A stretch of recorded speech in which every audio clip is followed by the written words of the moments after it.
Movie का start होता है और एक लड़की भागते हुए झाड़ियों में छुप जाती है, जैसे वो किसी से डर रही हो या कोई उसके पीछे हो। और तभी कोई उसके कंधे पर हाथ रखता है और उसे मार देता है। अब मूवी यहीं से कट होती है और हम एक चाइल्ड केयर सेंटर में यूमी नाम की लड़की को देखते हैं, जो कि इस सेंटर से एक बच्चे को अडॉप्ट करने के लिए आई थी और उस बच्ची का नाम जियो था। यूमी जिसने जियो को एज अ सिस्टर अडॉप्ट किया था, उसके भी पेरेंट्स नहीं थे। यूमी जियो को लेकर अपनी आंट के पास आ जाती है, जिनका टाउन से दूर एक 5 स्टार होटल था, जहां पर यूमी की मदर भी काम किया करती थी। होटल के सुनसान रास्ते में यूमी को व्हाइट ड्रेस में एक लड़की दिखती है, जो रोड पर वॉक कर रही थी और यूमी उसे इग्नोर कर आगे बढ़ जाती है। और कुछ देर ड्राइव करने के बाद यूमी को दोबारा वही लड़की नजर आती है। इस टाइम वो अपने बैक व्यू मिरर से उसका फेस भी देख सकती थी। उस लड़की का फेस देखकर हमें ये पता चला था कि ये वही लड़की है जिसे हमने मूवी के स्टार्ट में देखा था। यूमी उस लड़की को कंटिन्यूअसली देख रही थी और यूमी के देखते ही देखते उस लड़की का सर कट के नीचे गिर जाता है, जिससे यूमी बहुत ज्यादा डर जाती है और अचानक वो लड़की भी वहाँ से गायब हो जाती है। यूमी अपनी कार रोकती है और उस लड़की को देखती है, बट उस पूरे रोड पर उसे कोई लड़की नहीं नजर आती। यूमी इस सब से बहुत ज्यादा कंफ्यूज हो गई थी, लेकिन फिर वो उसे अपना वहम समझकर होटल चली जाती है। असल में यूमी जियो को अपनी आंट के पास छोड़ने के लिए आई थी और यूमी की आंट यानी वो होटल ओनर यूमी को भी कुछ दिन अपने पास ही रोक लेती है। अभी यूमी और होटल ओनर बातें ही कर रहे थे कि जियो खेलते खेलते एक रूम तक आती है, जिसका नंबर था 405 और उस रूम से कोई उसे गाना गाते हुए अपनी तरफ अट्रैक्ट कर रहा था। उसी दौरान उस रूम में से एक बॉल बाहर आती है, जिसे जियो उठा लेती है। कुछ देर बाद हम देखते हैं कि यूमी भी रूम नंबर 405 में ही आई थी, क्योंकि ये रूम उसकी मदर का रूम था, जो कि अब मर चुकी थी। यूमी वहाँ कबर्ड में से अपने कुछ टॉयज निकाल कर जियो को देती है और खुद एक दूसरे कमरे में चली जाती है। नेक्स्ट सीन में जियो और यूमी हाइड एंड सीक खेल रहे थे, जहाँ पर जियो बेसमेंट में जाकर छुप जाती है और यहाँ जियो को किसी लेडी के फ्रूट्स नजर आते हैं। जियो बाहर निकलती है, लेकिन जैसे ही वो देखती है कि वो लेडी उसकी सिस्टर नहीं है, तो वो वहाँ से भाग जाती है और तभी यूमी भी उसे ढूंढते ढूंढते बेसमेंट तक आ जाती है। ये जगह उसे काफी डरावनी लग रही थी, लेकिन वो जियो को आवाज दे देकर उसे ढूंढ रही थी कि उसी दौरान उसे उसी लड़की का शेडो नजर आता है, जिसे उसने रोड पर मरते हुए देखा था। यूमी एक सेकंड के लिए घबरा जाती है और जैसे ही लाइट ऑन करती है तो वो शेडो वहाँ से गायब हो जाता है। यूमी इसी कंफ्यूजन में अब डिनर कर रही थी कि वो लेडी कौन थी। तभी होटल ओनर यूमी से कहती है कि उसे जियो को यहाँ से बाहर लेकर जाना चाहिए, किसी अम्यूजमेंट पार्क में, जहाँ पर वो बचपन में जाया करती थी। डिनर के बाद वो सब लोग बातें कर रहे होते हैं कि जियो सोफे पर ही सो जाती है। यूमी उसे उठाकर बेडरूम में लेकर जा रही थी। तभी हम देखते हैं कि ऊपर किसी फ्लोर से एक ब्लैक शेडो उन्हीं को देख रहा था, जैसे वो ब्लैक शेडो इन्हीं के पीछे हो और इनको टारगेट बनाना चाह रहा हो। नेक्स्ट मॉर्निंग यूमी जियो को अपने साथ एक अम्यूजमेंट पार्क में लेकर जाती है, जहाँ पर वो काफी अच्छा टाइम स्पेंड करते हैं और यूमी नोटिस करती है कि जियो किसी से बातें कर रही है, लेकिन करीब जाने पर उसे वहाँ पर कोई भी नजर नहीं आता। वो जियो से पूछती है कि तुम किससे बातें कर रही थी और जियो अपने सामने इशारा करके कहती है कि ये लेडी मेरे से खेलने को कह रही है, बट यूमी को तो वहाँ पर कोई भी नजर नहीं आ रहा था। उसे लगता है कि जियो झूठ बोल रही है और वो जियो को लेकर होटल वापस आ जाती है। होटल में जब लेडी जियो के साथ खेल रही होती है तो उसे अपने पीछे एक शेडो दिखाई देता है और अचानक वो उसी रोड पर पहुँच जाती है जहाँ पर उसने लेडी को मरते हुए देखा था। वहाँ हर तरफ अंधेरा ही अंधेरा था, बस एक बस स्टॉप नजर आ रहा था, जहाँ उसे दोबारा वही लड़की नजर आती है। वो लेडी बगैर घूमे अपनी नेक को पूरा का पूरा रोटेट कर लेती है, जिससे डरकर यूमी की आंख खुल जाती है और हमें पता चलता है कि ये सब यूमी का एक ड्रीम था। यूमी होटल का राउंड लगा रही थी कि तभी होटल की वेट्रेस यूमी से कहती है कि तुम्हें जियो को यहाँ पर नहीं लेकर आना चाहिए था। वो वेट्रेस कहती है कि ये होटल हॉन्टेड है और इसी वजह से सारा स्टाफ यहाँ से भाग गया है। वो वेट्रेस अपनी स्टोरी बताते हुए कहती है कि एक मरतबा मैंने रूम नंबर 405 में एक लेडी को देखा था, जो कि वेट्रेस के यूनिफॉर्म में थी और मुझे लगा था कि वो यहाँ का एक स्टाफ है, पर जैसे ही मैं उस रूम के अंदर गई तो वो लेडी एक घोस्ट में चेंज हो गई। वो बताती है कि ये घोस्ट उसी लेडी का था जिसने इस कमरे में सुसाइड की थी। वो वेट्रेस अभी यही बता रही थी कि उस लेडी ने कैसे सुसाइड की कि यूमी उसे चुप करवा देती है, क्योंकि वो लेडी ही यूमी की मॉम थी और यूमी अपनी मॉम के बारे में अब कुछ भी सुनना नहीं चाहती थी। इसके बाद यूमी यहाँ से जियो के पास जाती है और जियो के पास जाने पर वो दिखती है कि जियो ने उसकी फेवरेट डॉल तोड़ दी है। वो गुस्से में जियो से पूछती है कि तुमने ऐसा क्यों किया, लेकिन जियो से बताती है कि मैंने ऐसा नहीं किया, बल्कि ये उस लेडी ने किया है जो रूम नंबर 405 में रहती है और साथ ही वो ये भी कहती है कि देखो वो अभी भी तुम्हारे पीछे है और हंस रही है। यूमी को यहाँ भी लगता है कि जियो झूठ बोल रही है, इसीलिए वो जियो को बार बार झूठ बोलने की वजह से बहुत ज्यादा डांटती है। अब रात में यूमी जियो के लिए एक लेटर लिखती है क्योंकि वो जियो को होटल ऑनर के पास छोड़कर जा रही थी। और यहीं दूसरी तरफ हम उस वेट्रेस को देखते हैं जो कि बेसमेंट की तरफ जाती है और वहाँ जाने पर उसे बहुत सारा ब्लड दिखता है। यूमी अभी अपने घर के रास्ते में होती है कि तभी उन्हें होटल ऑनर की कॉल आती है जो बता रही थी कि जियो भी मिसिंग है और उसके साथ वो वेट्रेस भी यहाँ से मिसिंग है।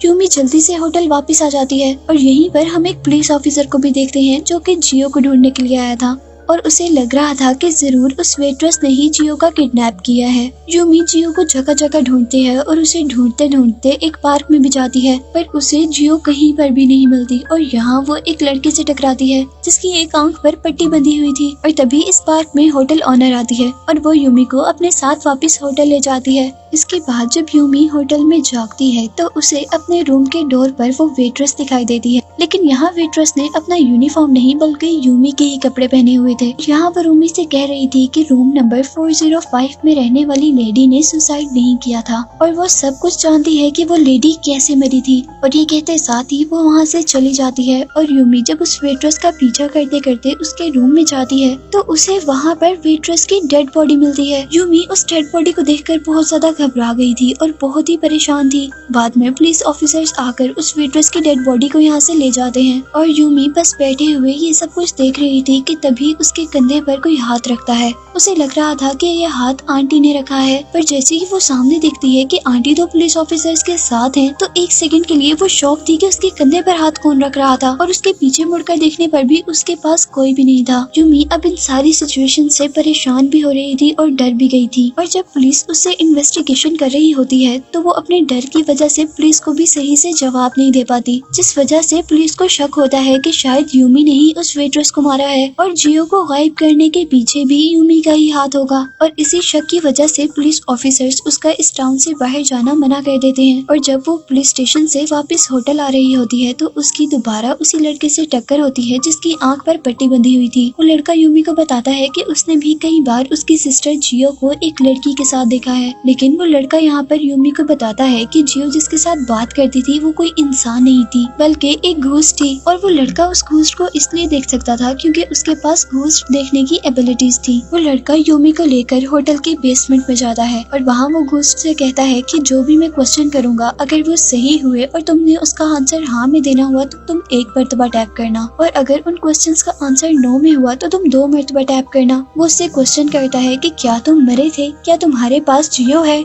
क्या तुम्हारा मर्डर हुआ है, और इन सारे क्वेश्चंस के आंसर के लिए वो एक मर्तबा टैप करती है। यहाँ पर उस लड़के ने जो घोस्ट को स्टिक दिया था उसी स्टिक से घोस्ट जमीन पर एक ड्राइंग बनाता है। इस ड्राइंग को देखकर वो लड़का बहुत ज्यादा डर जाता है और यूमी से कहता है कि ये सब कुछ मेरे बस से बाहर है। और वो जैसे ही यहाँ से भागने लगता है तो वो घोस्ट उस पर अटैक कर देती है और उसका गला दबाते हुए उसे हवा में उड़ाती है। और तभी यूमी और वो लड़का यहाँ पर एक मरी हुई लड़की का सर देखते हैं। वो लड़का यूमी से कह रहा था कि जियो मर चुकी होगी और तुम्हें अब इस होटल को छोड़कर बाहर चले जाना चाहिए, लेकिन यूमी उसकी बातों को इग्नोर कर देती है और वापस होटल के अंदर चली जाती है। होटल के रूम में उसे दोबारा वही ड्राइंग नजर आती है जो ड्राइंग बेसमेंट में घोस्ट ने बनाई थी। यूमी अब होटल से निकलकर बस स्टॉप पर चली जाती है जहाँ पर उसे एक मिसिंग लड़की का पोस्टर नजर आता है। वो लड़की 5 साल पहले गायब हुई थी और अब यूमी उस लड़की के घर पर जाती है और उस लड़की के घर जाने पर यूमी को उस लड़की के ग्रैंडफादर मिलते जो उसे बताते हैं कि होटल ओनर उस लड़की को पियानो सिखाया करती थी और उस होटल ओनर का बेटा उस लड़की का फ्रेंड था, लेकिन उसकी मेंटल कंडीशन कुछ ठीक नहीं थी और उसने होटल में ही सुसाइड कर ली थी।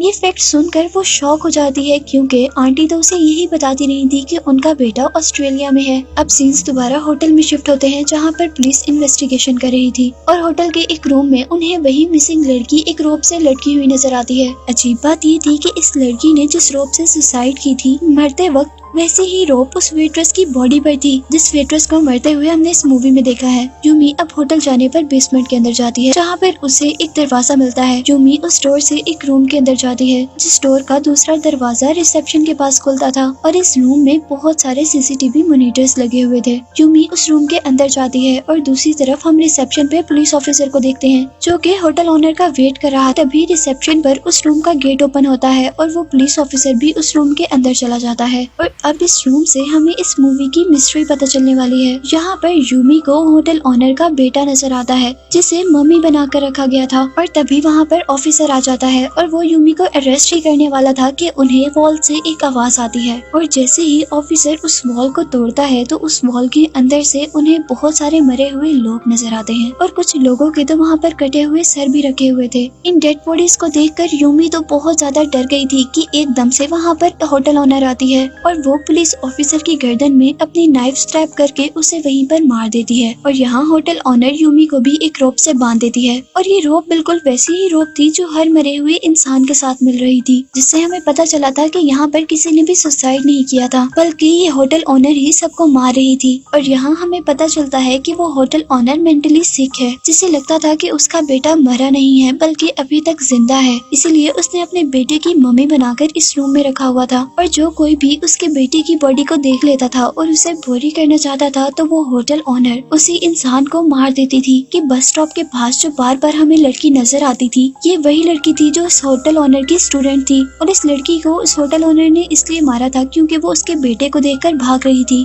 उस लड़की का मर्डर क्योंकि बस स्टेशन के पास हुआ था इसीलिए उसका घोस्ट बार बार बस स्टेशन के पास नजर आता था। और यहाँ हमें सबसे शॉकिंग बात ये पता चलती है कि होटल ओनर ने अपनी फ्रेंड यानी यूमी की मदर को भी खुद मारा था, क्योंकि जब होटल का स्टाफ गायब हो रहा था तो उसे होटल ओनर पर शक हो गया था, इसीलिए वो पुलिस को इन्फॉर्म करना चाहती थी, जिसकी वजह से होटल ओनर ने उसे भी मार दिया। यूमी ये बात सुनकर बहुत ज्यादा शॉक और दुखी थी और यहीं पर वो होटल ओनर अब यूमी की भी सारी वेन्स काट देती है ताकि सबको लगे कि यूमी ने भी सुसाइड की है। लेकिन यूमी यहाँ पर मरी नहीं थी और कुछ देर बाद यूमी को होश आ जाता है और सरप्राइजिंगली उसकी बॉडी से उसकी रस्सी भी खुली हुई थी और यूमी सबसे पहले खड़े होकर होटल ओनर पर अटैक करती है, जिससे उसे लगता है कि होटल ओनर मर गई है और वो अब अपनी मॉम के घोस्ट की हेल्प से जियो की जान बचाती है। और जियो और यूमी यहाँ से भागने वाले होते हैं कि तभी होटल ओनर दोबारा उन पर अटैक करती है, क्योंकि होटल ओनर मरी नहीं थी। पहले तो यूमी अपना डिफेंड करती है और फिर अपनी सारी पावर का यूज करके आखिर उस होटल ओनर को मार देती है। यूमी अब अपनी बहन जियो को लेकर इस होटल से बाहर आ जाती है